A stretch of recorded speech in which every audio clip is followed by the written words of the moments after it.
ദയവേത് ഞങ്ങളെ തെറ്റിദ്ധരിക്കരുത്. ഞങ്ങളിത് ആദ്യമായിട്ടാ പിടിക്കപ്പെടുന്നത് അല്ലേ? അല്ല, മോഷ്ടിക്കുന്ന.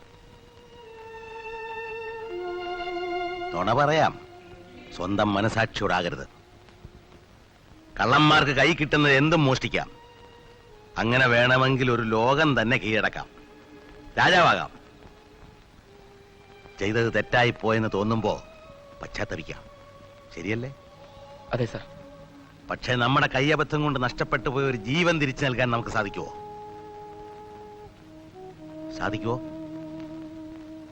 അതിവേഗത്തിൽ പ്രവർത്തിക്കുന്ന മനസ്സ്, അതിനൊപ്പം പ്രവർത്തിക്കുന്ന ശരീരം, ഇതെല്ലാം പ്രായം മനുഷ്യന് തരുന്ന ഗിഫ്റ്റാണ്. പക്ഷെ ഒരിക്കൽ മനസ്സ് എല്ലിനടുത്ത് കൈ എത്താതാകും. കാലത്തിന്റെ വികൃതി. അന്ന് മനസാക്ഷി നൊമ്പരപ്പെടും. ഞാനതാണ്